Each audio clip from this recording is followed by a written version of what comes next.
Di mana kita tahu bahawa saliran. Apa itu saliran? Saliran ini maknanya keadaan air yang mengalir. Okey, maknanya air tu. Okey, keadaan air itu. So saliran seperti sungai dan tasik. Ya, sungai dan tasik ni kebiasaannya mempengaruhi juga jenis dan taburan tumbuh-tumbuhan dan serta hidupan liar. Saliran terbagi pada dua. Bersaliran baik dan bersaliran buruk. Apa bezanya cikgu? Ini korang kena faham. Apa perbezaan bersaliran baik, bersaliran buruk? Okey, ingat kawasan bersaliran baik ni ialah merujuk kepada kawasan yang tidak bertakung air. Itu maksud bersaliran baik. Okay, kawasan tu airnya tidak bertakung. Kamu tahu kan bertakung tu apa? Tahu kan bertakung tu apa? Okey. Bertakung itu maksudnya ialah air itu berkumpul di suatu tempat dan tidak bergerak. Kalau air itu berkumpul di satu tempat dan tidak bergerak, itu maksudnya air itu bertakung. Tapi kalau air itu bergerak, mengalir, okey, itu dipanggil saliran yang baik, iaitu saliran yang airnya tidak bertakung, tapi dia mengalir. So, itu perbezaan bersaliran baik dan bersaliran buruk. Kena faham tu. Kena faham bersaliran baik, bersaliran buruk. Jadi, kalau kawasan yang tidak bertakung air, kawasan bersaliran baik ini, kawasan ini biasanya terdapat di kawasan bentuk muka bumi yang beralun, beralun, kemudian kawasan di cerun-cerun bukit ataupun di lereng-lereng bukit ataupun di tanah pamah. So, kawasan yang bersaliran baik dan tidak bertakung air ini merupakan kawasan yang subur dan dilitupi oleh banyak tumbuh-tumbuhan semula jadi. Seperti kawasan hutan tropika, hutan monsun tropika, hutan conifer, hutan Mediterranean. Jadi, dan kawasan-kawasan ini yang bersaliran baik ini biasanya dihuni oleh pelbagai spesies hidupan liar seperti rusa, kijang, mus, badak sumbu, harimau dan juga gajah. Ini nampak. Okey, air terjun Kirk Jufel. Okey, dan juga di sini ada Sungai Mississippi di Amerika. Okey. So Sungai Mississippi di Amerika juga adalah bersaliran baik. Kalau di Malaysia ni banyaklah bersaliran baik seperti di Sungai Kelang, Sungai Gombak ke, Sungai Pahang ke, Sungai Rajang, tu semua bersaliran baik. Bersaliran baik. Okey. Jadi, lawan bagi bersaliran baik adalah bersaliran buruk. Ini kawasan bersaliran buruk. Apa maksud bersaliran buruk ni cikgu? Iaitu bersaliran buruk ni merujuk kawasan tanah rendah yang sentiasa bertakung air. Sentiasa bertakung air. Jadi kawasan yang bertakung air ni akan membentuk kawasan paya air tawar. Paya air tawar, paya. Manakala di kawasan pinggir laut yang berlumpur akan membentuk paya juga, tapi paya air masin. Okey. Baik. So ada yang tanya, cikgu, apa itu paya air tawar? Paya air tawar ialah kawasan yang bertakung air di kawasan mana? Di kawasan pedalaman ataupun di kawasan yang jauh daripada laut. Dia macam ni.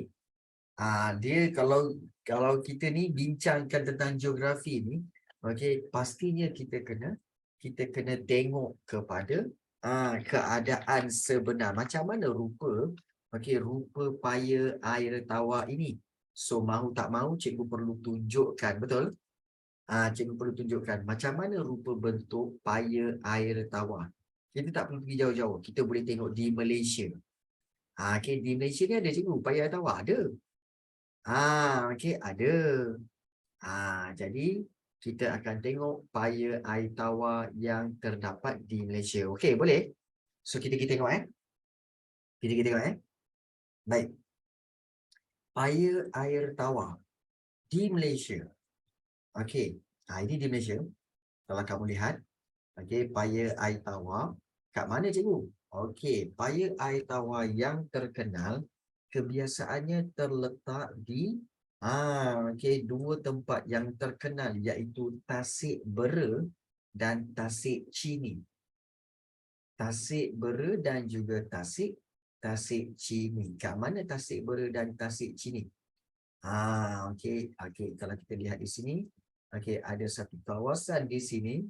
Kalau kamu lihat, ini kawasan, nampak tak ni? Ada takungan air yang besar. Okey.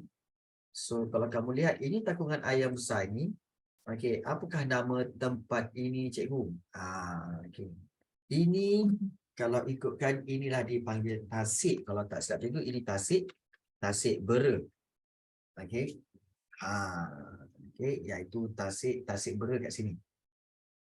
Okey, dan juga kalau kita lihat Tasik Bera ke atau Tasik Chini kat sini. Okey, dan ada tak tempat-tempat yang kita boleh lawati? Okey. So ada. Ini kawasan dia. Okey, ada lagi satu kawasan yang kalau kita boleh lihat, okey, iaitu kawasan Tasik yang mana ianya bertakung air juga. Okey, adalah seperti di kawasan, kita ambil je lah. Okey, Tasik Chini. Okey, di Pahang. Okey, so kalau kita tengok Tasik Chini, ni dia. Okey, kalau kamu tengok Tasik Chini ni, ini bukan buatan manusia. Ini memang semula jadi Tasik Chini. Dan Tasik Chini ini adalah contoh. Okey, contoh, okey, iaitu paya air tawar. Ini paya air tawar ini paya air tawar. Dan bagaimana keadaan dia cikgu? Kalau kamu nak tengok dia punya paya air tawar tu macam mana, okey, kita mungkin boleh turun untuk kita tengok sebenarnya macam mana rupa bentuk Tasik Chini tu sebenarnya. Okey. Okey, kamu lihat ni dia. Ini kawasan Tasik Chini yang mana airnya bertakung. Airnya tidak bergerak. Nampak? Airnya tidak bergerak. Okey, dan juga dia dipenuhi dengan tumbuh-tumbuhan, okey, seperti pokok-pokok nipah, yang mana dia terletak di kawasan hutan. Biasanya kawasan hutan tau. Di kawasan hutan adanya takungan air. Sebab itu ia dipanggil tasik ataupun paya air tawar. Paya air tawar. Okey, jadi ini dipanggil paya air tawar, iaitu contohnya di mana? Tasik Chini yang terletak di Pahang. Manakala kalau paya air masin, okey, paya air masin pula biasanya kawasan takungan air yang terletak di tepi-tepi laut. Di tepi-tepi laut di tepi-tepi laut. Contohnya paya air masin itu seperti kalau kita lihat di kawasan ini. Kawasan di hujung. Okey, Taman Negara Johor Tanjung Piai. Okey. So ini di Johor di mana di sinilah kalau kita lihat terdapatnya, kalau kamu lihat ada kawasan paya. Ini paya yang mana dilanda dengan ditakungi air laut. Ini paya air masin. Dan macam mana rupa bentuk dia? Okey, kita mungkin boleh tengok sekejap. Okey, macam mana rupa bentuk paya air masin? Paya air masin dia terletak di tepi-tepi laut. Yang ini laut. Okey. Dan kalau kamu lihat ini pokok-pokok dia. Ini. So kawasan ini sentiasa ditakungi air. Ditakungi air. Dengan pokok-pokok seperti pokok bakau. Okey. Okey, pokok bakau minyak dan sebagainya. Jadi, ini adalah contoh paya air masin sebab dia berada di tepi laut. So, perbezaan di antara paya air masin dengan paya air tawar, paya air masin dia berada di tepi laut, paya air tawar biasanya di dalam kawasan pedalaman ataupun di kawasan hutan. Jadi, itu perbezaan di antara kedua-dua kawasan paya air tawar dan juga paya air masin. Boleh faham ni kawasan paya ni? Boleh faham ke tak boleh faham? Kejap. Cikgu dapat rasa korang ni mengantuk ni, betul? Okey. Cikgu dapat rasa macam korang mengantuk ni. Lily? Oh, tak ada. Okey, baik, bagus. Kenapa cikgu rasa macam ada yang mengantuk ni? Okey, hari kata sikit. Okey, faham. Kamu berpuasa kan? Okey, sikit. Okey, tak apa. Ngantuk cikgu. Faham, tak apa. Okay, it's okay. Anyway, di sekolah kamu tak belajar kan minggu ni? Kan? Tak belajar lagi kan? Okay. Jadi, inilah malam yang kamu belajar dulu. Kan? Tak apa. Ya, tak apa. It's okay. Pelan-pelan.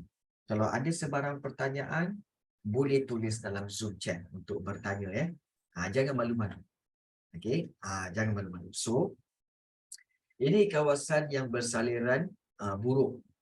Okey, kawasan yang bertakung air dan kawasan ini sinonim dengan tumbuh-tumbuhan yang memerlukan air yang banyak serta mampu hidup di kawasan berair sepanjang masa seperti pokok bakau, pokok nipah dan mengkuang. Dan kawasan bersairan buruk amat sesuai untuk hidupan liar seperti biawak, buaya, memerang, syubil dan juga ular. Ini contoh memerang lah. Okey, memerang. Burung syubil macam mana cikgu? Okey. Baik, ada yang tanya burung syubil tu macam mana? Okey. Okey, kalau kita nak tengok burung syubil ni, dia sejenis burung lah. Yang mana kita tahu burung tu macam mana rupa cikgu? Sudah tentu burung itu okey, muncungnya di hadapan, okey, dan juga ekornya di belakang. Syubil tu macam mana? Dia sikit-sikit macam ni lah. Ni cikgu tunjuk burung syubil tu macam mana? Macam ni. Okey, iaitu begini. Ni. Lain macam lain macam. Ini burung syubil. Jadi kenapa buruk sangat? Sekarang kalau burung ini muka engkau kan lagi menyeramkan. Bar? Kalau burung ni muka engkau lagi Why does he seram. speak like that? Okay. Yeah. Tak, dia cakap macam tu kenapa buruk sangat? Itu cakap. Kan? Kalau saya nampak malam-malam burung ni saya lagi. Yelah, kau lagi pun tak guna sebab dia terbang. Jadi jangan risau. Tengok gambar ketiga dia. Gambar ketiga dia Kenapa gambar ketiga dia? Lain macam ni. Burung syubil tapi rasanya burung ini burung ni ke?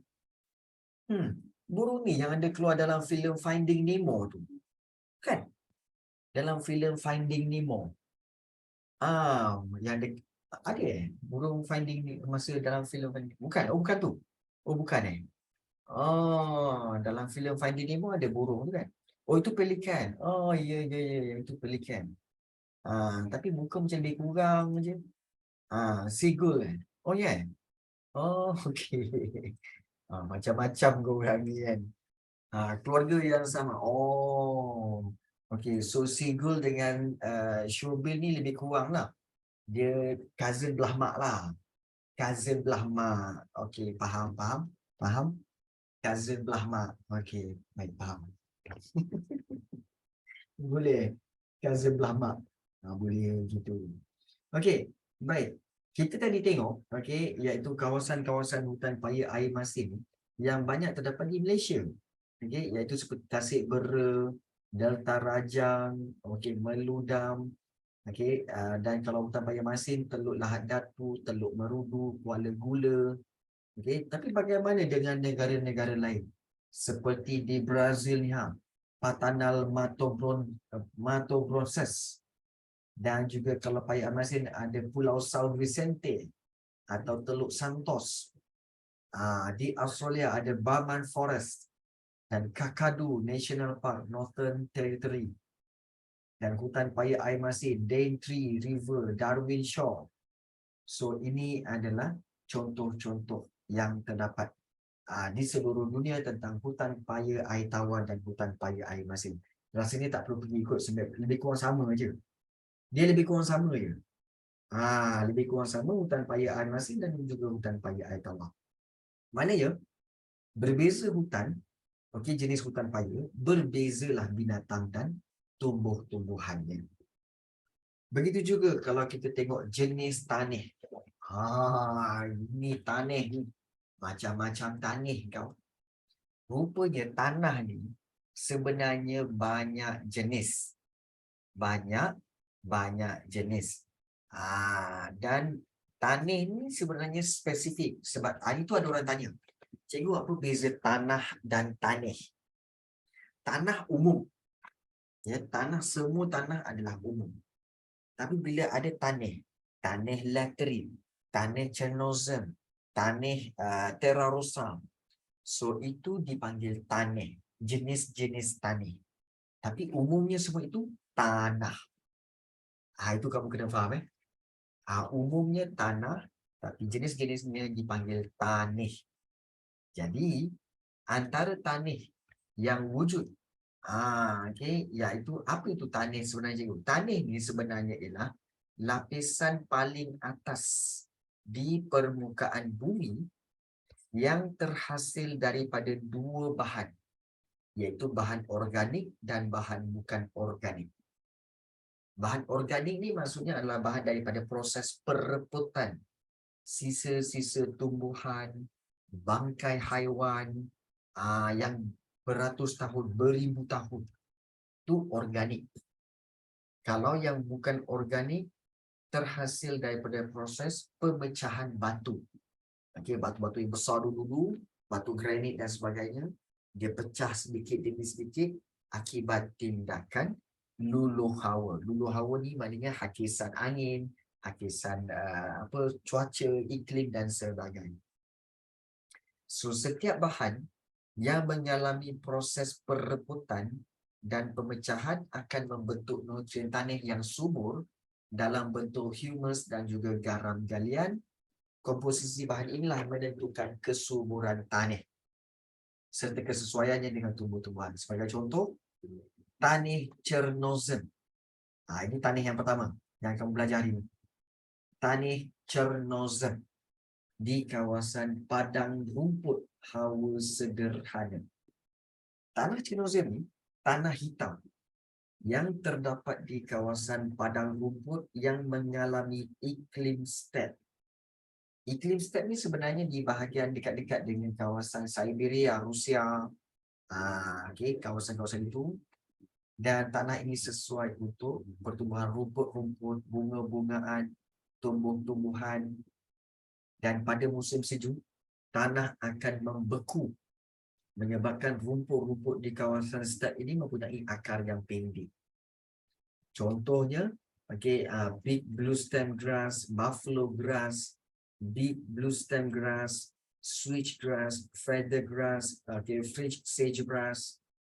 Maknanya, tanah jenis ini memang sesuai untuk rumput-rumput, bunga-bunga, tumbuhan renek. Sebab biasanya kawasan sini berlaku musim sejuk. Contoh hidupan liar yang ada seperti coyote, bobcat, badger, saiga antelope. Ini binatang-binatang yang banyak makan rumput lah. Itu tanah Chernozem, warna hitam. Tetapi ada satu tanah, jenis tanah yang memang tak boleh buat apa-apa, iaitu tanah nombor 2 ni. Tanah nombor 2 ni, okay, sebenarnya dipanggil tanah permafrost. Okay, permafrost di kawasan hutan tundra. Kamu tahu tak mana datang permafrost ni? Permafrost ni bermaksud sebenarnya datang daripada perkataan apa tahu? Permafrost ni, iaitu datang daripada perkataan permanent frost. Maknanya tanah itu kekal dalam sejuk beku. Kekal dalam beku. Jadi bila beku kat bawah dia tu, memang air yang ada pun beku, tanah tu pun beku. Kat mana di situ cikgu? Tanah jenis tu banyak terdapat di kutub utara. Di kutub utara. Tanah permafrost ini tanah beku yang disebabkan suhu yang sejuk melampau. Dan tanah permafrost ni memang kurang subur, sejuk dan membeku sepanjang tahun. Hanya tumbuhan yang mempunyai daya tahan yang tinggi sahaja mampu hidup di kawasan tanah ini. Seperti lichen, lumut, ulam pair, willow, birch dan juga helm. Jenis pokok-pokok yang rendah-rendah, yang sekejap-sekejap tumbuh. Kemudian hidupan liar seperti beruang kutub, karibu, musang Arktik, arnab Arktik dan juga lemming. Ini jenis tanah yang berbeza, permafrost. Permafrost. Tanah Chernozem, dan juga tanah permafrost. Jadi jenis tanah yang berbeza menyebabkan tumbuh-tumbuhan pun berbeza. So kita dah lihat lagi ni, iaitu hutan paya air masin dan hutan paya air tawar, iaitu yang bersaliran baik dan bersaliran buruk. Dan kita juga telah melihat berkaitan dengan dua jenis tanah, iaitu tanah Chernozem dan juga tanah permafrost. Ada soalan nak tanya? Ada tak soalan nak tanya? Dengan pokok korma, iaitu pokok korma apa? Pokok korma Yusuf Tayo. Gitu. Jadi bila nak puasa aje Yusuf Tayo. Gitu. Jadi itu yang antara tumbuhan atau pokok yang hidup di kawasan tanah Aridizos ini. Dan contoh hidupan liar yang ada di sini adalah seperti unta, rusa gazelle, oryx, musang fennec dan juga tikus jerboa. Itu tanah Aridizos. Kita tengok di antara ketiga-tiga ni, diorang ni apa jenis tanah-tanah yang ekstrim. Ekstrim. Chernozem ni memanglah dia sesuai untuk rumput-rumput, sebab dia musim sejuk, tanah membeku. Permafrost, dia memang beku sepanjang tahun. Jadi banyak lumut dan tak banyak hidupan. Kemudian juga tanah Aridizos pun sama juga, dia ekstrim panas dan kering. Jadi kering kontang, hanya tumbuh-tumbuhan yang seperti kaktus, akasia, kurma yang mampu hidup di kawasan tanah ini. Begitu juga dengan hidupan binatang-binatang yang berdaya tahan seperti unta, musang fennec dan sebagainya yang boleh hidup di kawasan ekstrim seperti ini. Dan cikgu nak tanya kamu, adakah negara kita ni bercuaca ekstrim juga?